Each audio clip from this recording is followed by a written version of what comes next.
Welcome to another exciting episode of the Business of Digital podcast, featuring your hosts, Matt Siltala and Dave Rohr.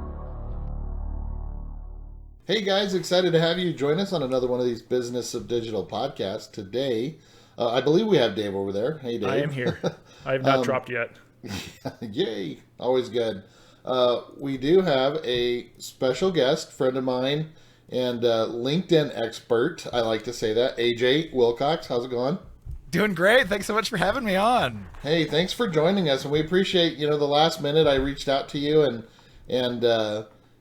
we've been wanting to do this one forever. I asked Dave. It's been in the notes for quite some time Keeps getting kicked down the line. But we figured it was time, and it worked for you, and so again, I really do appreciate you taking the time. And before we jump into anything, AJ, why don't you just spend 30 seconds or a minute and just share with our listeners. You gave him a minute now. Well, he is coming through for us. So anyway, just share a little bit about your background and where people can find you and what you feel they need to know about you. Awesome. Well, I fell in love with LinkedIn ads about 8 years ago. I used to be an SEO guy. I started digital marketing about 13 years ago, and I called myself an SEO guy. It was crazy. But really fell in love with LinkedIn ads at a previous company, and I ended up growing the account there from nothing to becoming LinkedIn's largest spending customer worldwide. Wow. And after about 2.5 years of running that, I got laid off and went, wow. I could go and just work for another company who cares about LinkedIn ads, or I could start an agency and just do this repeatedly to for all these people who just have no idea the power of LinkedIn ads. So that was it. About 5 years ago, started an agency called b2linked.com, and we only do LinkedIn ads. I'm very much a one-trick pony. Wow, that's amazing.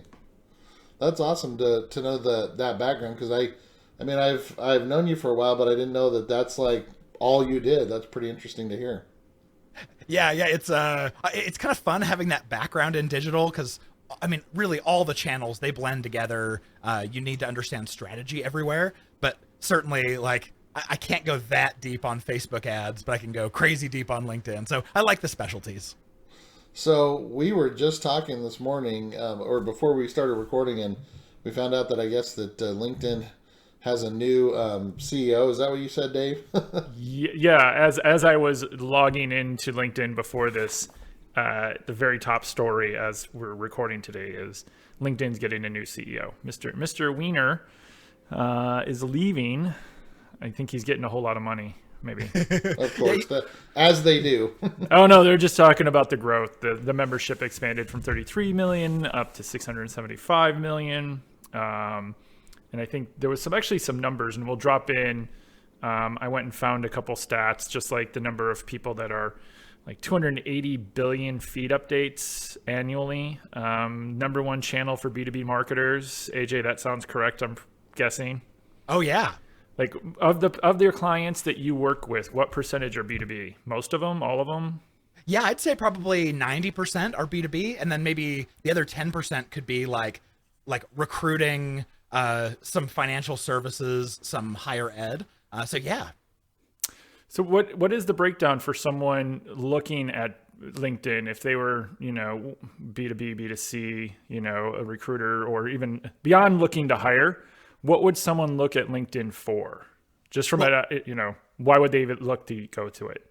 Yeah, and this is really important because, as I'm sure you guys know, LinkedIn's costs are really high compared to that of the other networks. So right now I'm seeing an average cost per click of like $8 to $11, which is crazy when probably most B2B advertisers on Facebook are paying $2 to $3 per click. Yeah, that's crazy. Yeah. So the real benefit behind LinkedIn is this incredible business targeting. We can go all the way down to job title, someone's seniority, their department they work in, what size of company, the industry, skills on their profile, groups they're members of. We can even target by company name, which is like the new account-based marketing that everyone's been excited about. LinkedIn has had this since 2007, so nothing special there. But the targeting just goes crazy deep. Everything I mentioned was probably only about a fourth of all the options available.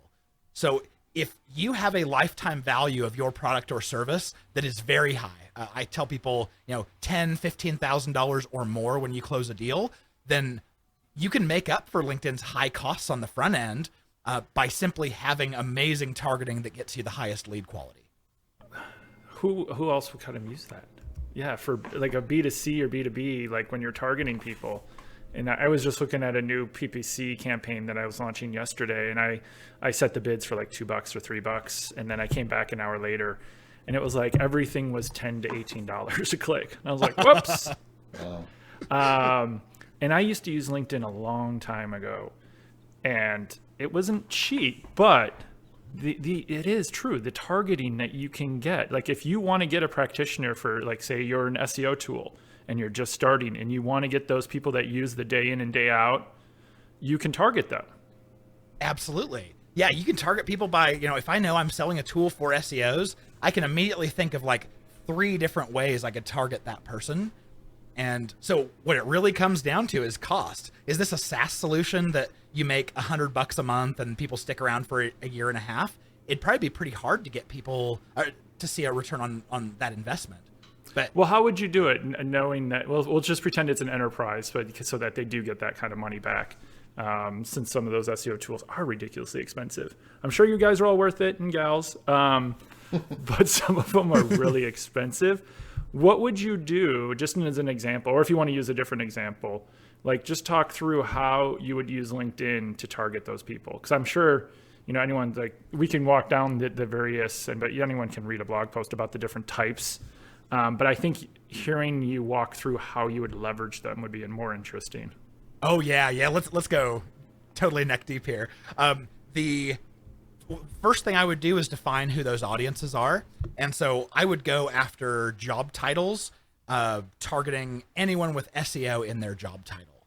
And there's probably something like SEO director or something that might be too high for this, and so certainly leave that out if we're going too high in the seniorities. But any job title with SEO is probably a good start.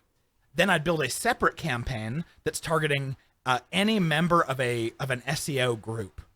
And what I might do to that, anytime I do a group or a skill targeting, I realize that there are a lot of people trying to sell to my target audience who want to look like them.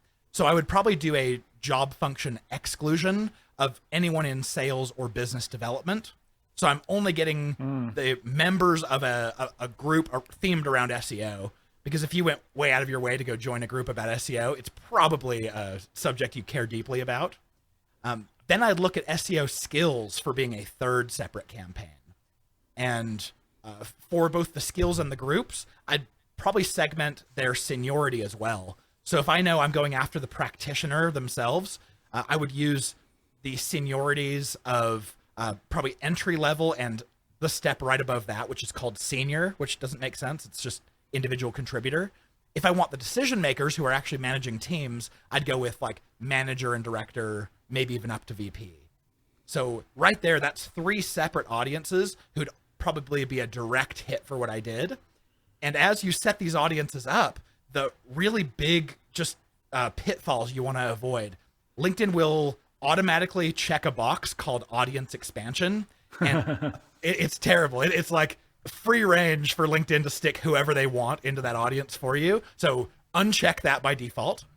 I would use the ad format of sponsored content and just do the single image one. It's the most simple, least risky.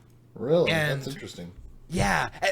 Text ads is actually a little bit less risky because it's cheaper, but they have a really low engagement rate, meaning it's going to be hard to actually spend any money at all. So sponsored content's kind of a good happy medium. And then, oh yeah, go ahead. I was going to ask, the text, as I look at my homepage on LinkedIn, or my feed, the text ad is just that little ad that appears above everything else. And it's like not quite like a 728 by 90 banner, but it's like just a weird text link just kind of floating there. Yeah, Is that it? That's one of them. That's how they show up. If you look in the right rail, and it's not always there, it's every other page load or something, you'll see a block with 3 text ads with little 50 by 50 pixel images. And sometimes they show those too. Yeah, and they'll say promoted. Those are called text ads. You'll probably pay between about $3 to $5 a click for them, but their click-through rate is 0.025% on average. So 2.5 clicks out of every 10,000 times they're served. You got to have a pretty beefy audience to really spend money. Wow, but sponsored content, you can get, we regularly see between 0.8 to 1.2% click-through rates, and they show up right in people's news feeds where they spend a lot of time. So that's a great place to start. And that's the one you'll probably pay, $8 to $11 a click. But when when you get down to that bidding and budgeting section, though, because this is a pilot for you, you're just dipping your toe in the water to see if this is going to work. Immediately go change LinkedIn's bid type from automated bid, which is way too expensive 90% of the time. Instead, set that to max CPC and floor it. So what I mean by that is LinkedIn will say, hey, most advertisers are paying between, $13.22 per click.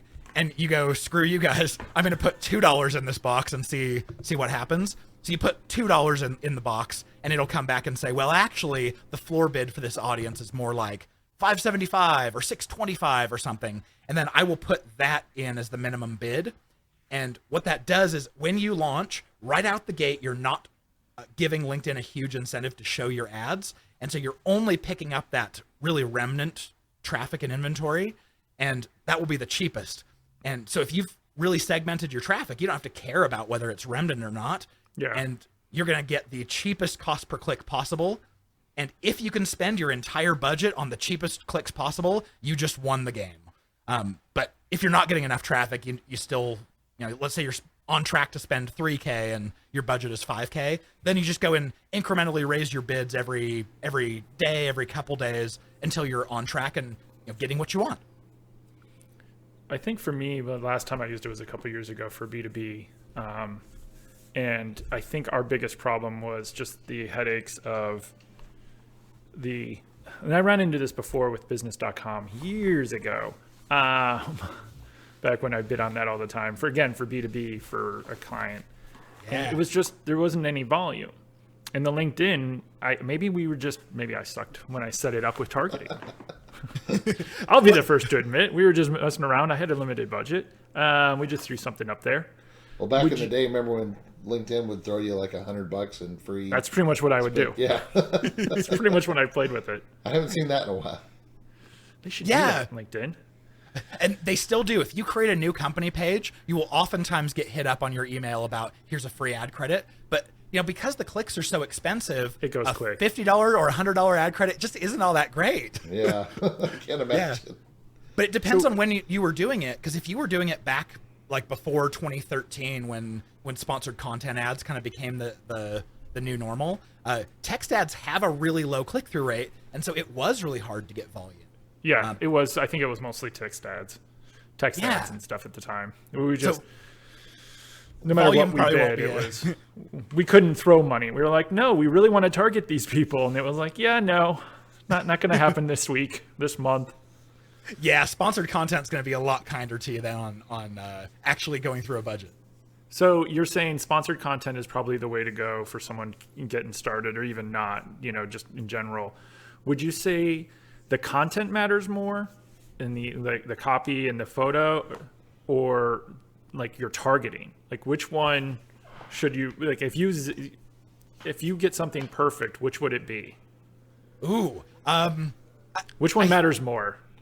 I would say content, but obviously your targeting matters a lot. Like that's the whole reason you'd go to LinkedIn, is to take advantage of that targeting.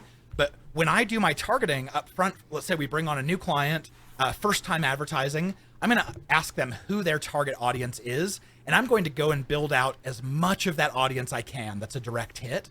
And so that might be 10, 15, 20, 30 different campaigns, and all using the same strategy, bidding really low, keeping risk low. And I'm going to be watching for little pockets across these, let's say 10 plus campaigns, where one or two of them are getting me really good results for not very much money. And we'll try to just kind of go all in on that. So targeting to me is kind of like it's the first step. I wouldn't sacrifice targeting for anything. But when you talk about like having an ad that people want to click on, it can't just be a click here to talk to sales, download a free trial, take a demo, open your wallet. Those are the types of offers that just, you can't, it's like pulling teeth to try to get anyone to click on, and LinkedIn's going to charge you an arm and a leg. So starting out with an offer that's actually valuable, like, download this free guide or join our webinar. We're going to teach you this, or we want to invite you to this VIP event in your area. Those are the kinds of offers that people, they're irresistible. People are willing to give you their personal information in exchange for. Do you ever use them for branding or for like product awareness internally? Like if you could target people with groups, can you target people that follow your page? Oh, you can actually. Yeah, Okay. you can target company page followers. You can also exclude them, which I like to do with prospecting campaigns. For purely just like awareness, LinkedIn is so expensive. So the only times that I will actually use it for that type of objective is when I have a really tight audience. We had a client come to us who said there are only 6,000 people worldwide who could use our product, and I'm like, cool, whatever it costs. Yeah, exactly. You're like, whatever. cool, and I'm like, ah. I was like, cool, whatever it costs. I want to be in front of all 6,000 of those people every chance we get. Wow. So for that was worth, like, you do an account-based marketing list of just those companies, just those email addresses if you have them, and you stay constantly in front of them. The other one is like for SaaS software. Oftentimes they have problems with churn where someone will sign up for a year contract and then 3 months in, they'll stop using the software. So you've got a list of all of those customers. You have a list of their companies as well as their email addresses. You can run an engagement campaign that targets just your current users. So every time they're on LinkedIn, they're seeing messages about, hey, the product can now do this. And here's another cool way to use our product. That's what I was thinking of. Yeah, I love that for re-engagement, for getting resubscribe rates high. Well, yeah, and especially if your service is, a tough, like, I don't know, Adobe or, like with the large enterprise SEO tools that we were talking about, to lose that contract or to lose that engagement means they're going to, in 3 months when that contract's up, they're gone. Absolutely. So to try to keep them engaged or keep bringing things up if they're not opening emails or if they've completely cut you off, you got to do something. Oh, totally agreed there. Not to mention, if you've already uploaded those lists because you're trying to stay in front of them, you can also use that as a seed lookalike list on LinkedIn and Facebook. So you might as well use that for prospecting. Find the people who look like the ones who are already your best customers. Yep. So you've kind of mentioned it, you can do just like you can do with ads with Google and Facebook and upload your email lists and get lookalikes. Yeah, and same rules apply. If you have a list of personal email addresses, that's the address that everyone signs up for their social media with. So it's going to match at a really high rate. We have a ton of clients who are like, we only want someone's business email, so let's force them to give us business. And we see conversion rates drop because of that. Really? And I love asking for personal emails because then I can upload that to Facebook and LinkedIn and Google all at really high rates, use them to generate lookalikes, use them as suppression audiences when I don't want to, pay $8 to $11 to have a current customer or whatever click. These are all great strategies to use that you can't do very well with their business, but certainly business emails will match at a much higher rate on LinkedIn than they will on Facebook. I never thought of that downside of those places that say don't use a Hotmail or Gmail or Yahoo. Yeah. That's interesting. Never did either. You have any other questions, Mr. Matt? You're the true noob. If you were to get started. No, I would say, what information would you give a true noob that had never done anything with a LinkedIn Paid. ad? Yeah. I mean, like a great, I guess like maybe a great tutorial or a great area to learn, or just like the getting started advice. Oh yeah, I've got a few good resources for you that I can send over or you can put in the show notes. Oh, awesome. Yeah, please. that'd be great. So I actually did a course with lynda.com that's now linkedinlearning.com or LinkedIn Learning. And it's really inexpensive, and it's basically the first hour and a half that I would teach you if you flew me in to come and train your team. Wow. It's an hour and a half of that, and if you have a premium LinkedIn subscription, it's free. If you don't, I think it's $25. So that course is awesome. I wrote an article for QuickBooks.com about like setting up the perfect LinkedIn account structure. that one's really cool. And I also just launched my own podcast. So Awesome. anyone, Congrats. yeah, and it's not maybe not quite for beginners. Like we tackle a whole bunch of pretty advanced concepts, but certainly anyone who wants to subscribe to the LinkedIn ads show with this chubby ginger, then yeah, check it out. It's We'll drop a three link, episodes. Okay, perfect. Those are the three resources I would say. Check those out. Awesome. Thank you. That's great. Well, and we do appreciate you taking the time to jump on with us and chat about this. There's been some great insights and information that I know there's quite a few people I can think of just in our industry that have talked to me before about just these exact LinkedIn questions where I'm like, yeah, I have no idea. And so this is going to be a great resource to be able to share and talk with them about. So any final thoughts, Dave? I think if there was one other thing where you see you've either looked at accounts or what you learned going over it. Yeah, I think you said that, there was the uncheck the one box. Is there anything like that you've seen time and time again where people just flush money or get flustered because they don't think it works? Yeah, I think the biggest part is LinkedIn does not use their own product. And so the advice they give and the defaults they set are actually pretty crappy for you. So uncheck the box, bid low, not high, use tight audiences rather than broad audiences. And if you do that, you really can't go wrong. You'll be entering into it at the lowest amount of risk.